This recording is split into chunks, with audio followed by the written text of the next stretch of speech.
I am the Tofu Golem. Please enjoy the video. You start by confirming prerequisites. Ensure you have an Azure AD subscription and global admin rights so you can change directory settings. Next, check the computer's OS build and network access because enrollment requires internet and correct OS features. Then enable device registration or configure automatic MDM enrollment in Azure AD. This lets devices join without manual steps.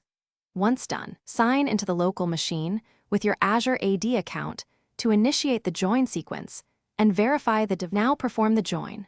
Open account's right arrow access work or school and click Connect, then choose Join this device to Azure Active Directory so the OS creates an Azure-backed identity. Enter your Azure AD credentials. During sign-in, the system negotiates device identity and conditional access policies. Make sure MDM auto-enroll is triggered so Intune or your MDM provider receives the device. Once the MDM profile is applied, group policies and compliance rules are pushed. Monitor the device status in both Azure AD and Intune for success. Finish by verifying the machine is marked Azure AD joined in the portal and confirming the user can sign in with their Azure credential. Make sure Intune shows the device as compliant and that all policies and certificates have been installed. Run a manual sync if needed.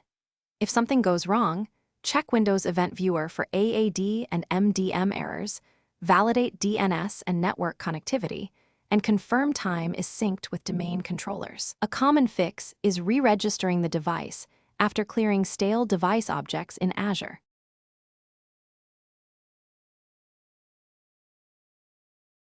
Thanks for watching. Consider subscribing if we helped you today.